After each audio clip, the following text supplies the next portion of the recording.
रामायण में घास के तिनके का रहस्य। रामायण में एक घास के तिनके का भी रहस्य है जो हर किसी को नहीं मालूम है, क्योंकि आज तक हमने हमारे ग्रंथों को सिर्फ पढ़ा है, उनको समझने की कोशिश नहीं की है। रावण ने जब माँ सीता जी का हरण करके लंका ले गया, तब लंका में सीता जी वट वृक्ष के नीचे बैठकर चिंतन करने लगी। रावण बार बार आकर माँ सीता जी को धमकाता था, लेकिन माँ सीता जी कुछ नहीं बोलती थी। यहाँ तक कि रावण ने श्री राम जी के वेशभूषा में आकर माँ सीता जी को भ्रमित करने की भी कोशिश की, लेकिन फिर भी सफल नहीं हुआ। रावण थक हार कर जब अपने शयन कक्ष में गया तो मंदोदरी ने उससे कहा, आप तो राम का वेश धर कर गए थे, फिर क्या हुआ? रावण बोला, जब मैं राम का रूप लेकर सीता के समक्ष गया तो सीता मुझे नजर ही नहीं आ रही थी। रावण अपनी समस्त ताकत लगा चुका था, लेकिन जिस जगत जननी माँ को आज तक कोई नहीं समझ सका, तो उन्हें रावण भी कैसे समझ पाता। रावण एक बार फिर आया और बोला, मैं तुमसे सीधे सीधे संवाद करता हूँ, लेकिन तुम कैसी नारी हो कि मेरे आते ही घास का तिनका उठाकर उसे ही घूर घूर कर देखने लगती हो। क्या घास का तिनका तुम्हें राम से भी ज्यादा प्यारा है? रावण के इस प्रश्न को सुनकर माँ सीता जी बिल्कुल चुप हो गई और उनकी आंखों से आंसुओं की धार बह पड़ी। इसकी सबसे बड़ी वजह थी कि जब श्री राम जी का विवाह माँ सीता जी के साथ हुआ, तब सीता जी का बड़े आदर सत्कार के साथ गृह प्रवेश भी हुआ।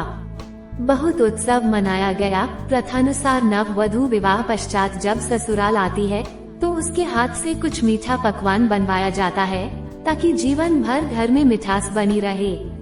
इसलिए माँ सीता जी ने उस दिन अपने हाथों से घर पर खीर बनाई और समस्त परिवार, राजा दशरथ एवं तीनों रानियों सहित चारों भाई और ऋषि संत भी भोजन पर आमंत्रित थे।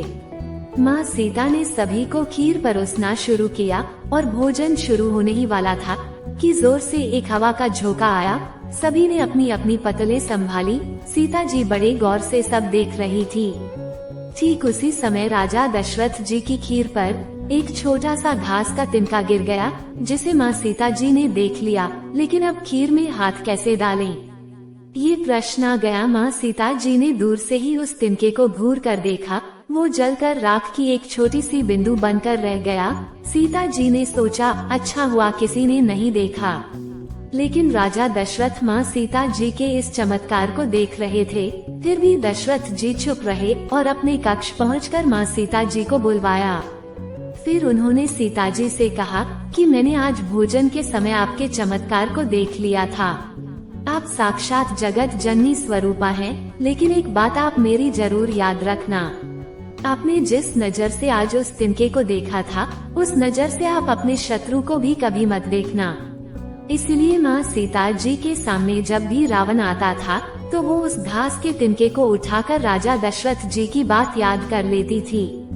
तृण धर उठ कहत वैदेही, सुमिरी अवधपति परम स्नेही। मित्रों, यही है उस तिनके का रहस्य।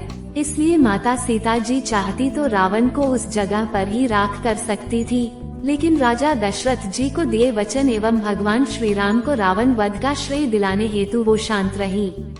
ऐसी विशाल हृदया थी हमारी जानकी माता।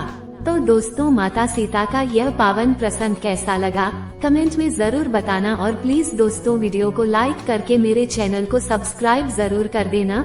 और वीडियो में लास्ट तक बने रहने के लिए आपका तहे दिल से धन्यवाद।